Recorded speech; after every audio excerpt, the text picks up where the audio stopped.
મારું નામ પાર્ટીએ જાહેર કર્યા પછી રાજકોટ નગર અને અમારી ત્યાં 3 ગ્રામ્ય સીટો છે, પડધરી, જસદણ અને વાંકાનેર.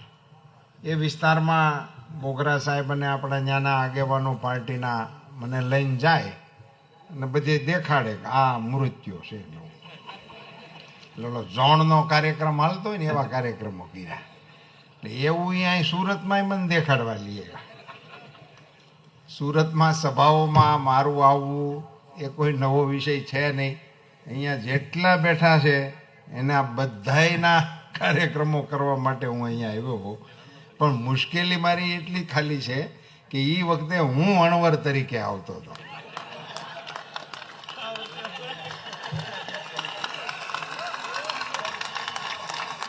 આ વખતે આ લોકોએ લીંબુ મને બાંધી દીધું. એટલે મારે એ કેસેટમાં ફેરફાર કરવાનો થાય છે. અધરવાઇઝ તો હું બધાને અહીંયાની સભાઓમાં આ જ મંચ ઉપરથી આપણે ખૂબ છેલ્લી ધારાસભાની ચૂંટણી ઉપર સૌથી મોટી સભા આપણે અહીંથી જ થઈ હતી અને લગભગ 1.5 કલાક કરતાં વધારે મેં અહીંયાથી વાતો કરી હતી. સુરતના અન્ય ભાગોમાં પણ વર્ષોથી મને તો યાદ છે કે એક વખત સેલ્ફ કરીને અહીં સભા કરવા આવ્યો, કરીને સભા કરીને વયો ગયો હતો. મિત્રો, કાર્યકર્તા તરીકે મેં એવી પણ સભાઓ કરેલી છે કે હું ધારાસભાનું નામ હવે મને નથી દેવું, હોંગાઈમાં આ બધું કરેલું. હું કેવા નીકળું બપોર સવારમાં કે બપોર પછી રૂપાલાની સભા છે અને સાંજે હું સભા લેવા નીકળું. પાર્ટીની કાર્યકર્તાઓની મહેનત એ રંગ લાવી મિત્રો. અને આજે અહીંયાથી એનાઉન્સરોએ જેમ કીધું એમ ભારતીય જનતા પાર્ટી લોકસભાની ચૂંટણી લડે છે તો આખી દુનિયાના દૂરબીન આપણા દેશ ઉપર મંડાયેલા છે.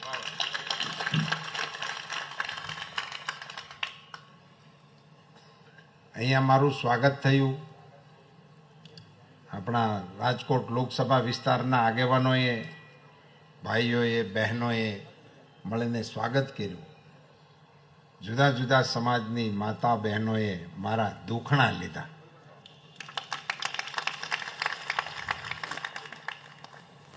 મારી દોડાદોડીનો હંધોય થાક ઉતરી ગયો. રામચરિત માનસમાં હનુમાનજીને જે શક્તિ મળી હતી ને એ અશોક વાટિકામાં માં સીતાએ એને આશીર્વાદ આપ્યા હતા કે અજર અમર ગુણ નિધિ સુત હોઉં કરહું રઘુનાયક બહુ તુમ પર છોહું. હનુમાનજી અજર અમર અશોક વાટિકાની અંદર માં સીતાજીએ આપેલા આશીર્વાદને કારણે થયેલા હતા. એવી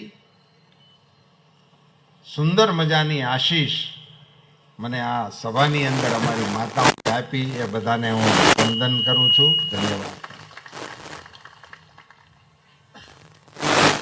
બોગરાજીએ કીધું ખડ પાણી ખાખરા વગર દીવે વાળું કરે. એ તો બધું આપણે 24 કલાકમાં ખતમ કર્યું. ખાલી જસદણમાં નહીં, ક્યાંય હવે તો કોઈ વગર દીવે વાળું ગુજરાતમાં નહીં, હવે તો ભારતમાં ન થાય એવી સ્થિતિ મોદી સાહેબના નેતૃત્વમાં કરી. કંકુ વર્ણી ભોમકા ને ધરતી લાપડિયા નર પટાધર નીપજે પડ જોવો પાંચાળ. એ આપણો પાંચાળ છે, એ આપણી ભૂમિ છે. પાંચાળની ઘણી બધી આપણી જે પરંપરાઓ છે એને એક પ્રકારે પાંચાળીનું પિયર પણ માનવામાં આવે છે. એવા પ્રદેશમાંથી અને રાજકોટ લોકસભામાંથી વસતા આપ સૌ ભાઈ બહેનોની સાથે મારે સંવાદ થાય, મળવાનું થાય.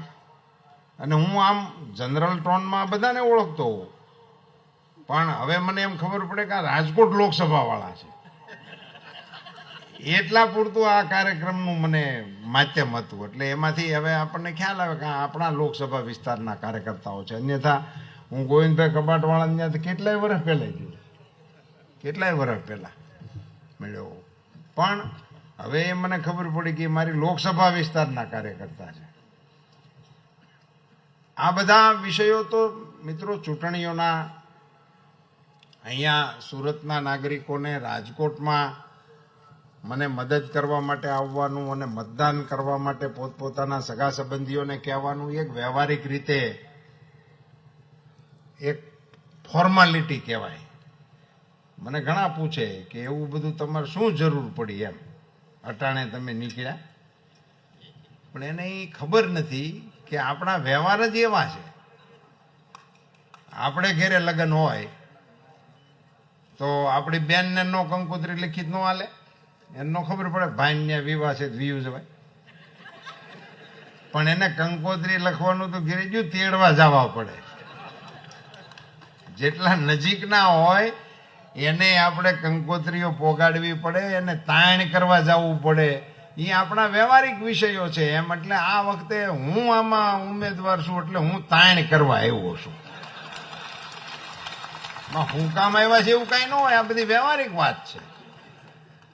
નહીતર ઘણાના મગજમાં એવું થાય ને ભાઈ એને શું પડી છે આપણી. એટલે એવું બધું કશું ના હોય. આ બધી ચૂંટણીઓની એક સામાન્ય પ્રક્રિયા હોય છે. એટલે એ ફોર્માલિટી આપણે કરવી જ જોઈએ અને મતદાતાઓને, કાર્યકર્તાઓને, નાગરિકોને આહવાન પણ કરવું જોઈએ, આમંત્રણ પણ આપવું જોઈએ અને સક્રિય પણ કરવા જોઈએ.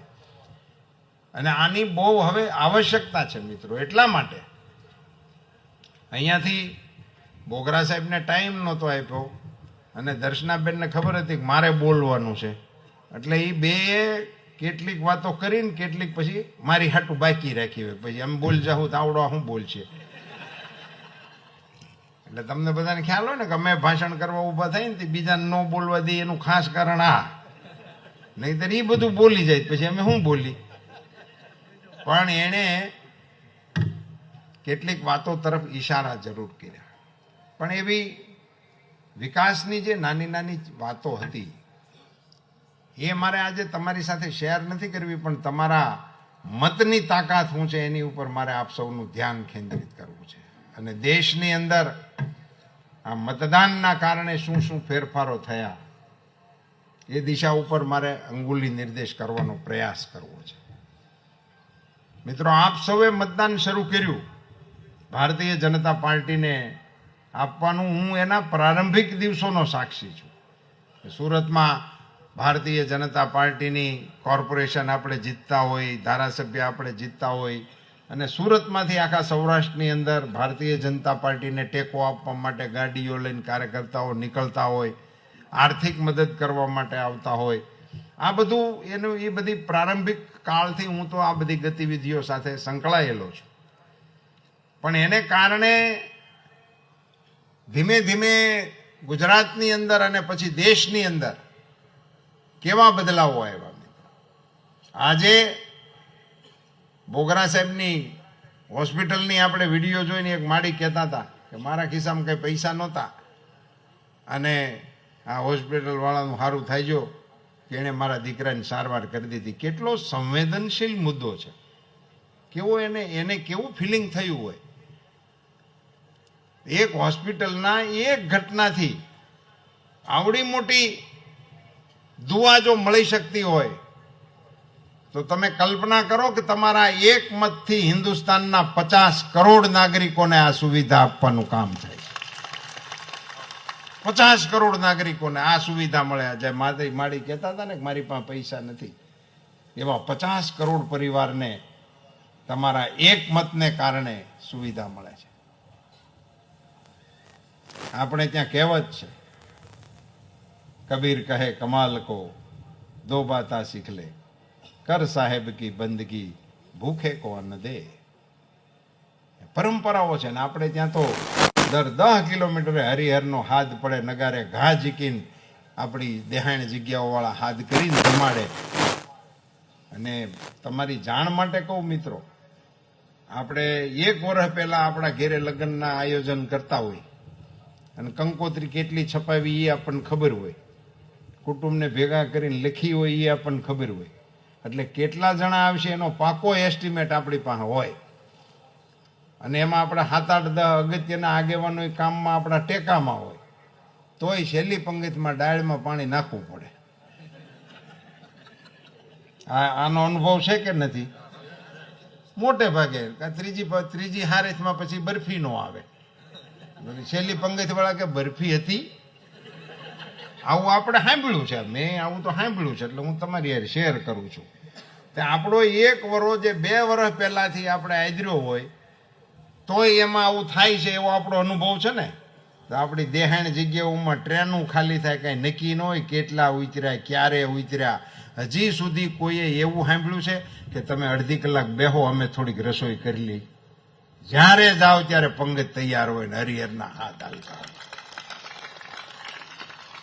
માનવા વાળા માનવું હોય માને, આનાથી મોટા પરચા હોય જ નહીં.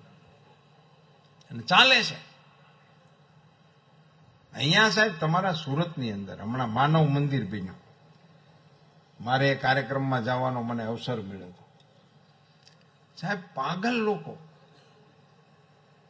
ગાળો દેતા હોય, જેની યારે વાત કરતા ડર લાગે, એને પરિવારના સ્વજનની જેમ નવરાવી ધોરાવીને હાંસવવાનું કામ તમારા પાદરમાં હાલે. આ બધી પરંપરાઓ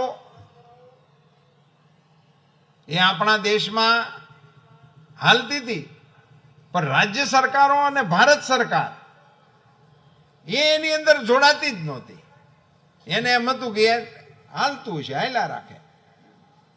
આજે સાહેબ તમારા એક મતને કારણે, જેમ મેં કહ્યું ને 50 કરોડ નાગરિકોને આયુષ્યમાન કાર્ડનું કવચ મળે, એમ તમારા એક મતને કારણે આ દેશના 80 કરોડ દરિદ્ર નારાયણના જઠરાગ્નિને ઠારવાનો યજ્ઞ ચાલે. 80 કરોડ લોકોને. અમેરિકા ને યુરોપ આખું ભેગું કરો ને તો એ સંખ્યા નથી થતી. એમનેમ આપણામાંથી નભે. એટલા લોકોને દુનિયાને જે સમજણ નથી પડતી. અને મિત્રો, આ કોરોના કાળની ઝપટ આપે બધાએ સહન પણ કરી છે, સામનો પણ કર્યો છે. હવે આપણે બધા એમાં સાથી હતા. ઘેરેથી હોસ્પિટલે જાય ચેકિંગ માટે, અને ખબર પડે પોઝિટિવ છે, એમ વાવડ આવે તો કે ન્યા રાખજો, ઘેરે છોકરા ને એવું બધું છે, ના ના ના ના ન લાવતા. અરે ભાઈ, તમારા ઘરનો માટી છે.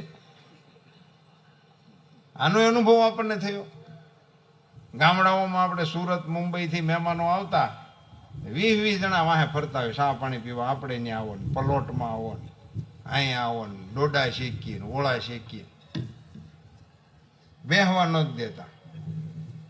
અને કોરોનામાં ખબર પડે ગાડી મુંબઈથી આવી છે, પોલીસ સ્ટેશને ફોન કરે, ગાડી ગઈ ઓલી કોઈના વાહેલા પ્લોટમાં. કારણ કે એનો હું વળતો ફોન મારે ત્યાં આવે. બધા અમે અહીં કપાઈને આવ્યા છે ને, પોલીસ અમને ગોતે છે, કાંઈક કરો. આવા કપરા કાળની અંદર મિત્રો, દુનિયાની અંદર સમાચારો છપાઈ ગયા હતા. લો બોલો, સ્વયં પ્રગટ થયા મુકેશ દલાલ. વાહ ભાઈ, શ્રી મુકેશભાઈ દલાલ, જેમને રાજકોટની આ લોકસભાના આપ સૌ ટેકેદારો અને સમર્થકો અહીંયા ભેગા થયા છો, પણ તમારા આઈના જેટલા મત હોય એ બધા આમાં જમા કરાવવા. વાહ, બેહો મુકાભાઈ.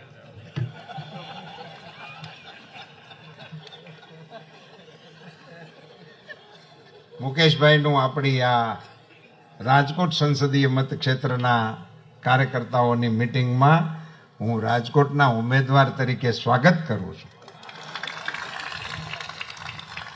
એમને શુભકામનાઓ પાઠવું છું કે અમારી દર્શનાબેનને જેટલા મત મળ્યા હતા એની કરતાં વધારે મતોથી મુકેશભાઈને આપ જીતાડી અને દિલ્હી મોકલશો. હું એ વાત કરતો હતો કે કોરોના કાળની આગાહીઓ આપણા દેશ માટે એવી થઈ હતી કે આપણે ત્યાં તો ખૂબ વસ્તી ગીચ છે, અને ગીચતા એ કોરોનાને માટેનું મોટામાં મોટું સબળ માધ્યમ હતું ફેલાવા માટેનું. ત્યારે એવી આગાહીઓ હતી કે કોરોનાને કારણે જેટલા ભારતમાં લોકો મરશે એની કરતા વધારે લોકો ભૂખમરા થઈ જશે, એવા ન્યૂઝ હતા. એનું કારણ શું હતું? કે કોરોનાને કારણે લોકડાઉન આવવાનું જ હતું, થવાનું જ હતું, બધે લાગ્યું હતું, આપણે લગાડ્યું. ત્યારે આપણને લોકડાઉનની ખબર નહોતી. મોદી સાહેબે દીવા પ્રગટાવડાવ્યા, મોદી સાહેબે થાળીઓ વગડાવી, ઘંટ વગડાવ્યા. ત્યારે વિપક્ષોએ ટીકા કરેલી કે આ થાળી વગાડે કોરોના જાય, દીવા કરે કોરોના જાય. આ અવૈજ્ઞાનિક વડાપ્રધાન છે. બોલો, જબરજસ્ત વૈજ્ઞાનિકોની એક ટીમ છે એની પાસે. અને એમણે આવી ટીકાઓ કરી હતી ત્યારે એને ખ્યાલ પણ નહોતો કે નરેન્દ્રભાઈ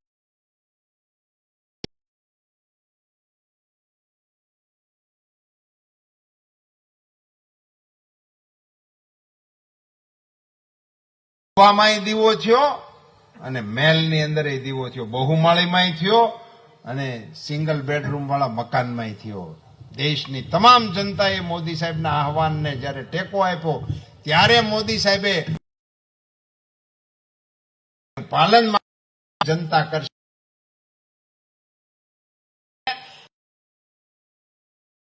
કરેલી હતી મોદી સાહેબે.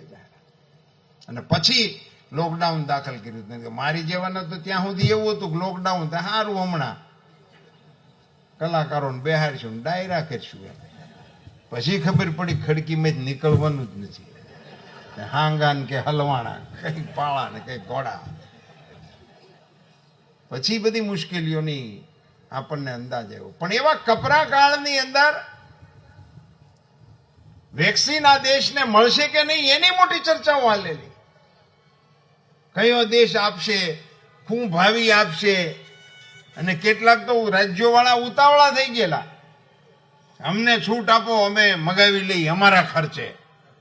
આ બધા છાપાના ન્યૂઝ છે મિત્રો, મારી આ આક્ષેપો કોઈની સામે નથી. મોદી સાહેબે છૂટે આપી પણ બહારથી કોઈ કઈ આપ્યું નહીં, ખાલી ઇન્જેક્શનો આપવાની કોઈ હા ન પડી.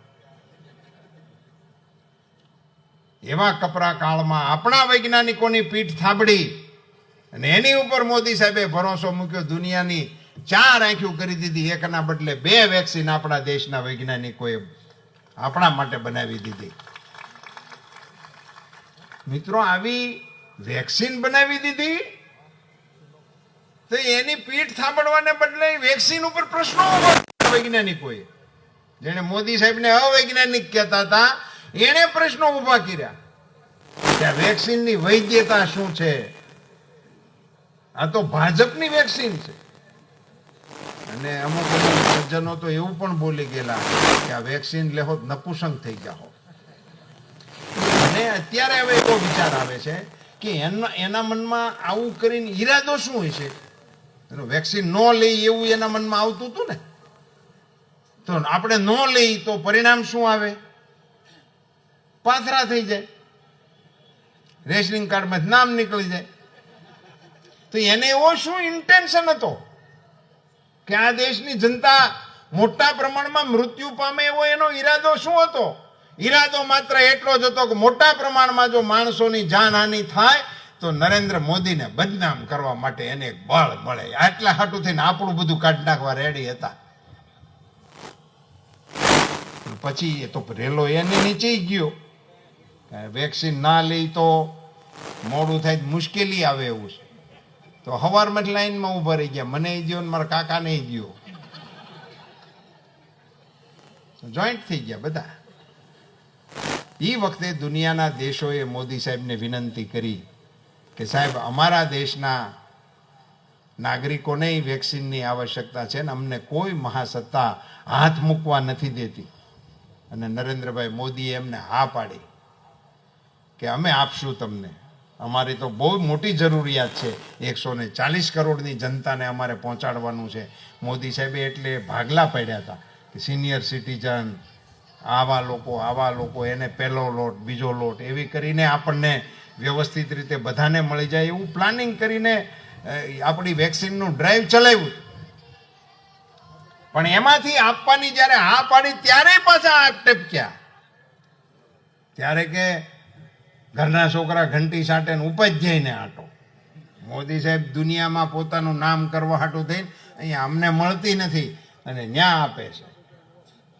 આના નિવેદનો હું તમારા વચ્ચે એટલા માટે યાદ કરાવું છું કે આ માનસિકતા વિપક્ષની કેવી છે એનું આપણા મનમાં મૂલ્યાંકન થાય એટલા માટે આ વિષયો યાદ કરાવું છું.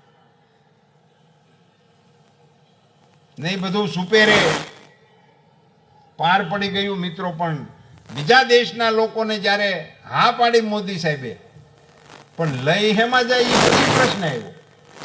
હા તો પાડી મોદી સાહેબે, બીજા દેશવાળાએ કીધું મોકલો, પછી એમાં મોકલવાની? એરલાઇન બંધ, જહાજો બંધ, પાડોશી આડોશી હોય તો ટ્રેનો બંધ, કશું વાહન વ્યવહાર જ કોઈ નહોતું, ટ્રાન્સપોર્ટેશન જ કોઈ નહોતું. દુનિયાના એવા કેટલાય દેશોની વિગતો અત્યારે આપણી સામે રેકોર્ડ ઉપર ઉપલબ્ધ છે કે રાજધાનીની અંદર ખાવાની ચીજો, પૈસા બધું પડ્યું હતું, પણ એના નાગરિકોને પહોંચાડી ન શક્યા.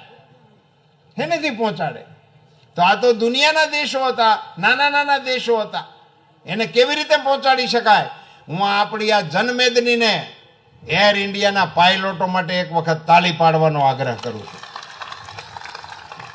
માથે કફન બાંધીને જાનની પરવા કર્યા વગર એણે વિશ્વના 100 દેશોની અંદર આ દવા પહોંચાડવાનું કામ કર્યું છે.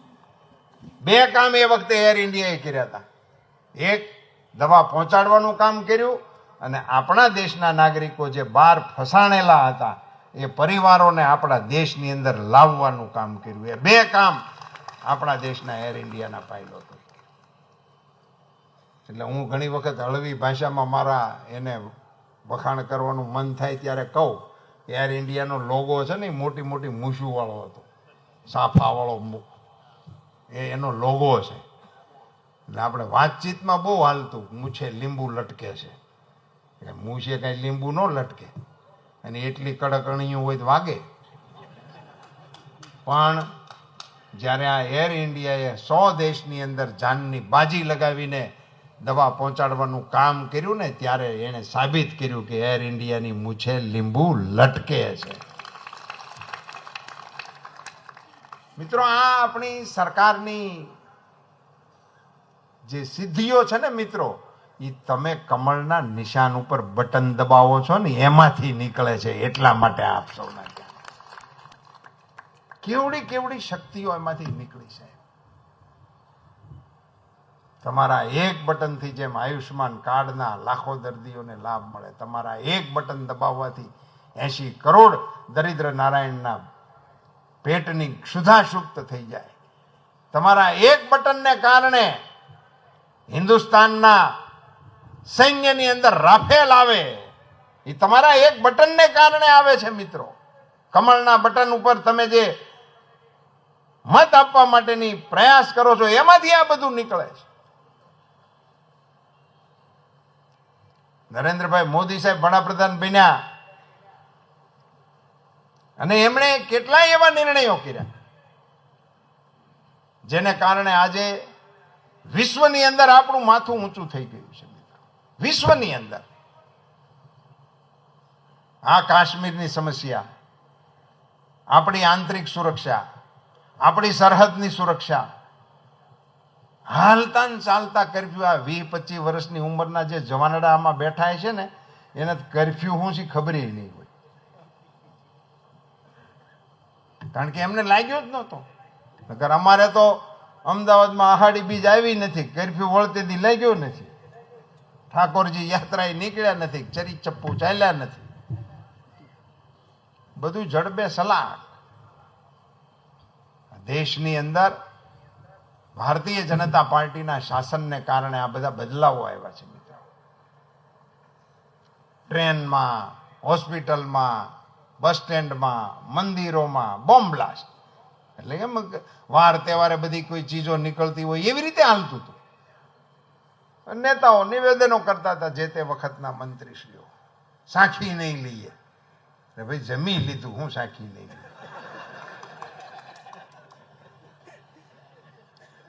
દર વખતે એક નહીં એક વાત. મોદી સાહેબ આવ્યા પછી એ નવી પોલીસની ભરતી નથી થઈ, નવી બંદૂકો નથી લીધી. એની પોલીસ છે, એના જવાનો છે, એની બંદૂકો છે. કામકાજ વ્યવસ્થિત થઈ ગયું. એ બંદૂકમાં તાકાત નથી હોતી મિત્રો, એ બંદૂકને હુકમ આપવા વાળાની તાકાત ત્યાં કામ કરતી હોય છે. અને આવા માહોલની અંદર દેશને નેતૃત્વ આપતા આપણા વડાપ્રધાન શ્રી નરેન્દ્રભાઈ મોદી સાહેબે અયોધ્યા જેવા મસલાનો જે સુખદ ઉકેલ લાવ્યા સાહેબ. 22 તારીખે અયોધ્યાની અંદર રામલલા પ્રવેશ કર્યા. એ ઘટનાને વિચારું ને હું તો મને એવું લાગે કે રિયલમાં જ્યારે અયોધ્યામાં રામચંદ્રજી લંકા વિજય પછી આવ્યા છે ત્યારે અયોધ્યામાં જેટલો જલસો થયો છે એનીથી 1000 ગણો જલસો આ 22મી જાન્યુઆરીએ આખા દેશમાં આખી દુનિયામાં થયો.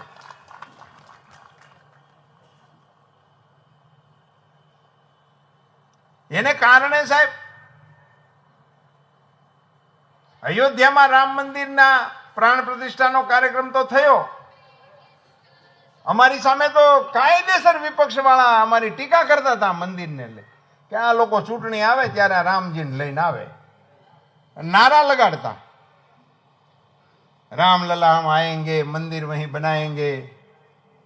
પણ એ અમારા માટે ટીકામાં એવું બોલતા હતા તારીખ નહીં બતાएंगे. કે ચૂંટણી પૂરતા જ છે, આને ચૂંટણીને રામને સિવાયનું આને કઈ કામ નથી, એવા અમારી સામે આક્ષેપ કરતા હતા. રામજીની કૃપાથી તારીખ બતાવી દીધી. તારીખ તો બતાવી દીધી, નોતરા હોતે ને દીધા, પણ કરમ હીણા કર વાપરે એની સંખલે મુઠિયું ભરાય. રામલલાના નોતરા નો સ્વીકારી શક્યા, તારીખ તો આવી ગઈ. તમે કલ્પના કરો, રામલલાના દર્શન કરવા માટે એને ટાઈમ ન મળ્યો. હવે આપણે તો પછી નો કેવું હોય તો એ કહેવું પડે ને કે જે નહીં રામનો એ બાકીનો ભાગ તમે જોડો. કેવી રીતે ચાલે? શું છે આપણા ઈરાદાઓ શું છે એની કોઈ દિવસ એ લોકો ચોખવટ કરતા જ નથી. અને મિત્રો, રામ મંદિર હોય, આપણું પાવાગઢ હોય, ઉજ્જૈન મહાકાલના કોરિડોરની રચના હોય, કાશી વિશ્વનાથના કોરિડોરની રચના હોય છે. 25 જણા તો ક્યાં 5 જણા ઊભા રહી ન શકે એવી હાંકડી જગ્યા હતી.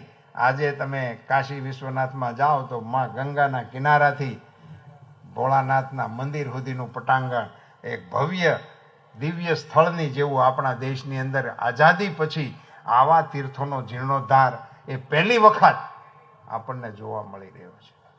અને આપણે ત્યાં તો થયું, પણ અબુધાબીમાં મંદિર બંધાણું. વિશ્વના મંચ ઉપર આજે જે ભારતની સ્થિતિ બની છે મિત્રો,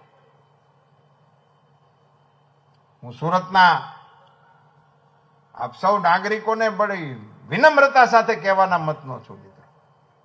હમણાં 15 દિવસ હજી નથી થયા, યુક્રેન રશિયા વાળા બાંધે છે, નોખા જ નથી પડતા, નિર્દયતાથી બાંધે છે. દવાખાના, હોસ્પિટલો, મહિલાઓ, બાળકો, આવું એમાંથી નથી બાન, એમાંથી નથી એને રજા આપતા. એવા ભયાનક યુદ્ધના ઓળાની વચ્ચે રશિયાના પ્રમુખશ્રીએ ઘોષણા કરી દીધી કે હવે આ બહુ લાંબુ થયું, અમે અણુ પ્રયોગ કરીને આનો અંત લાવીશું. પોણી દુનિયાની ઊંઘ ઉડી ગઈ, કારણ કે એક ભડાકો થાય, બીજા આમાં દુનિયામાં તો આવી પ્રકારના નેતાઓની તાણ નથી, અને ખો તો નાગરિકોનો નીકળી જાય. વિશ્વની કોઈ મહાસત્તાઓ આની સામે કશું જ ન કરી શક્યા. આપણા વડાપ્રધાન, આપણા નરેન્દ્રભાઈ મોદીએ રશિયાના પ્રમુખને વાત કરી કે આ યોગ્ય નથી અને આમાંથી આપે પાછું વળવું જોઈએ. હું આ સભામાં ગૌરવપૂર્વક કહી શકું કે રશિયાના પ્રમુખે કીધું કે અમે અણુ યુદ્ધ નહીં કરીએ. આ ભારતનો અવાજ છે, આ રાષ્ટ્રનું ગૌરવ છે, અને એ અવાજને જે તાકાત મળે છે એ કમળના મતદાનથી મળે છે. અને એટલે આ વખતે દુનિયાને એમાં રસ છે કે નરેન્દ્રભાઈ મોદી પ્રચંડ જન સમર્થન સાથે વડાપ્રધાન બને. દુનિયાને રસ છે, કારણ કે હવે આવા પ્રયોગો કરવા વાળો કોઈ નેતા અત્યારે દુનિયામાં નથી મોદીજી સાહેબની સાથે તુલનામાં. આવે યુદ્ધની શરૂઆતના પણ તમને સમાચાર ખ્યાલ છે.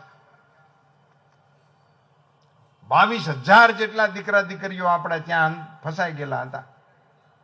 મને પોતાને કેટલાય ફોન આવેલા કે અમારી દીકરીએ નો કાલે ફોન આવ્યો હતો, હવે એની બેટરી બંધ થઈ ગઈ છે, ચાર્જિંગ થઈ શકે એમ નથી, વાત થતી નથી, અટવાણા છે, કંઈક રસ્તો કરો. અને આવા તો અસંખ્ય બધા આગેવાનોને ફોન આવ્યા છે.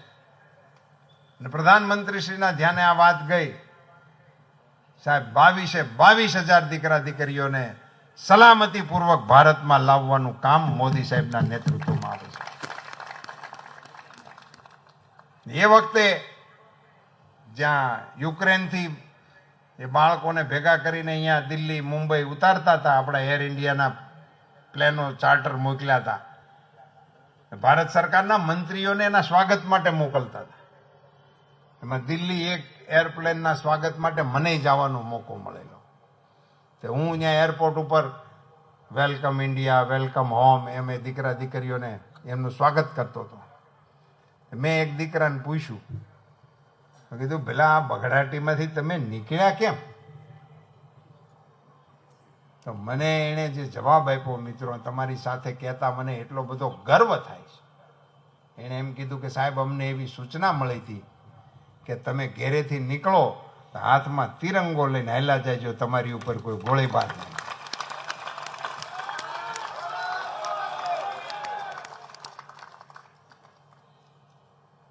હું ભણતો પ્રાથમિક શાળામાં, તે દિવસે અમે ગીત ગાતા અને અમારા શિક્ષકો એને ગૌરવતા અને અમે જોર જોરથી ઝીલતા. વિજયી વિશ્વ તિરંગા પ્યારા, ઝંડા ઊંચા રહે હમારા. પણ તેથી એનો ભાવાર્થ શું થાય, વિજયી વિશ્વ તિરંગા એટલે શું હશે એની સમજણ નહોતી. પણ જેથી આ દીકરાએ મને એમ કીધું કે તમે તિરંગો હાથમાં લઈને નીકળજો, તમારી ઉપર કોઈ ગોળીબાર નહીં કરે, ત્યારે મને સમજાણું કે વિજયી વિશ્વ તિરંગા પ્યારા, ઝંડા ઊંચા રહે. આને વટ કહેવાય કે ન કહેવાય? આને ભારતનો વટ કહેવાય કે ન કહેવાય? તો હું અહીંયા હાગમટી એટલું જ કહેવા માટે આવ્યો છું કે વટવાળાની ભેળું રહેવાય.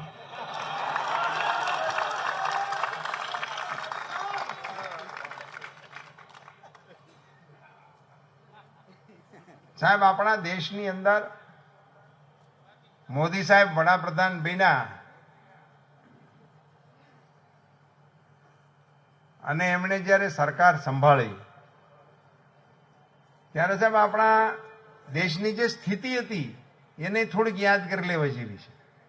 આપણને જે વારસામાં મળ્યું હતું એ ખાલી તમે 14 પહેલાના 5 વર્ષ ખાલી યાદ કરો. મને તો પાર્ટીએ એ વખતે રાજ્યસભામાં મોકલેલો, એટલે હું એ વખતનો મનમોહનસિંહજીની સરકારનો સાક્ષી છું. તો ત્યારે આ લોકો નો જે વહીવટ હતો છે, ડેઈલીનું નવું કૌભાંડ આવે, એકદમ ફાર્મ ફ્રેશ. વાસી કૌભાંડ નહીં. હું તો મુંબઈમાં એક વખત ચૂંટણી સભામાં ભાષણ કરતો હતો કૌભાંડની, એકાદું 2G 3G નું કોકનું વિશે એની એનો આંકડો મેં પાકો કર્યો. 1,76,000 કરોડ બરાબર છે, જૂનું છે એટલે. હા, એ એકલો રાજા ખાઈ ગયો એવો આંકડો હતો. 2-3 વખત એ ઘરમાં પાકો કરીને પછી મેં ચાલુ કરેલું.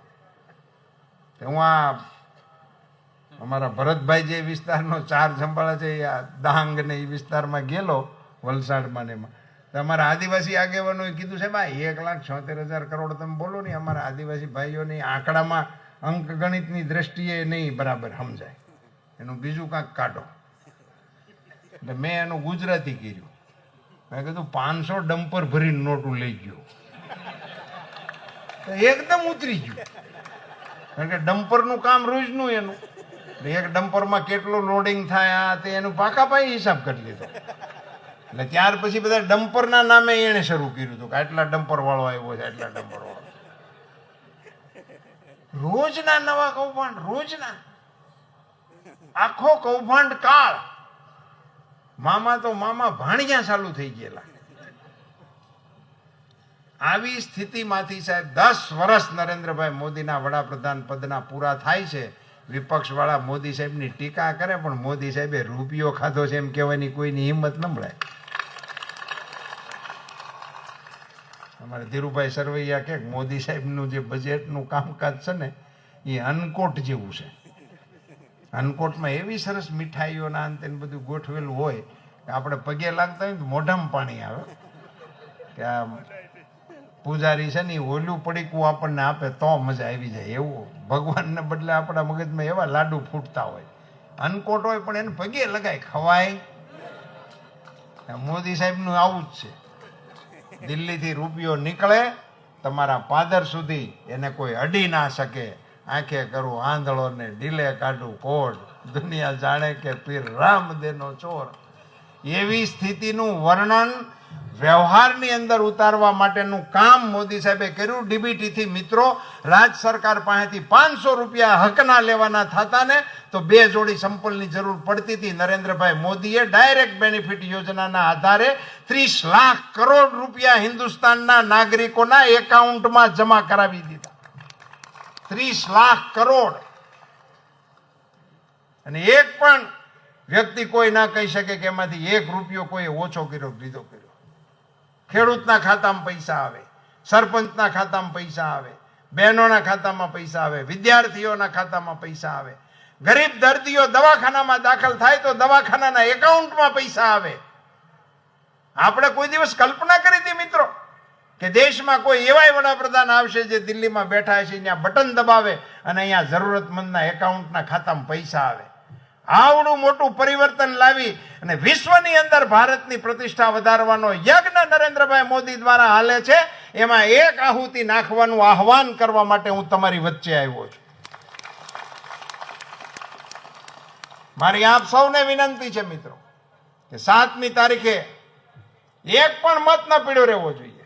હમણાં મોદી સાહેબે વિકસિત ભારત યાત્રા કાઢી, ગામડે ગામડે રથ ફેર્યો. કોઈ સરકાર ગામડામાં જઈને એવું પૂછે કે અમારું કાંઈ બાકી છે? એવું પૂછાય? એવું પૂછાય નહીં. જે થયું છે ઓહો ઓહો કરીને નીકળી જવાનું હોય. એને બદલે વિકસિત ભારત યાત્રામાં મોદી સાહેબે સર્વે કરાવ્યો કે અહીંયા ગેસના કનેક્શનો આ ગામમાં આટલા આપવાના હતા, આટલાને નથી મળ્યા, એને ન્યા ફોર્મ ભરો. મોદી સાહેબે હવે એવો આદેશ આપ્યો છે કે આપણી જેટલી યોજનાઓ છે એનું 100% અમલ થવો જોઈએ. 100%. ભાઈ આમ 25-50 ને મળે ને 25-50 ન મળે ને ઓળખીતા વાળાને મળે ને બીજાને ન મળે ને એવું નહીં. જેને મળવા પાત્ર છે બધાને 100% મળવું જોઈએ. નરેન્દ્રભાઈ મોદી 100% યોજનાનો અમલ કરવા માટેની મહેનત ભારત સરકારના વડાપ્રધાન તરીકે કરતા હોય અને એના નેતૃત્વમાં જો ચૂંટણી લડાતી હોય તો 100% મતદાનનું આણીકોરથી ચાલુ કરવું જોઈએ કે ન કરવું જોઈએ? હવે આપણે 70% ને 80% ત્યાં શું કામ ઊભું રહેવું જોઈએ? હવે એ સરકારમાં 100% કરાવે તો આપણે મત નાખવામાં 100% કરાવવામાં શું વાંધો થાય? કાહટી કરો, અડખે પડખે કોકને કહેજો. 2 જણાને આમાંથી જે વાત મારી આપને યાદ રહી હોય એ બીજા લોકોની સાથે શેર કરજો. પત્ર લખજો, ટપાલ હાઈ ક્લાસ લખવી જોઈએ, પોસ્ટકાર્ડ, અને એમાં બીજાના નામ લખવા એટલે એને વંશાવા જાય કે અમારીને ટપાલ આવી છે એમાં તમારું નામ લખ્યું છે. એ આપણો જૂનો વ્યવહાર હતો. એતાન શ્રીગામ જૂના સાવરથી લિખિતન પટેલ 5.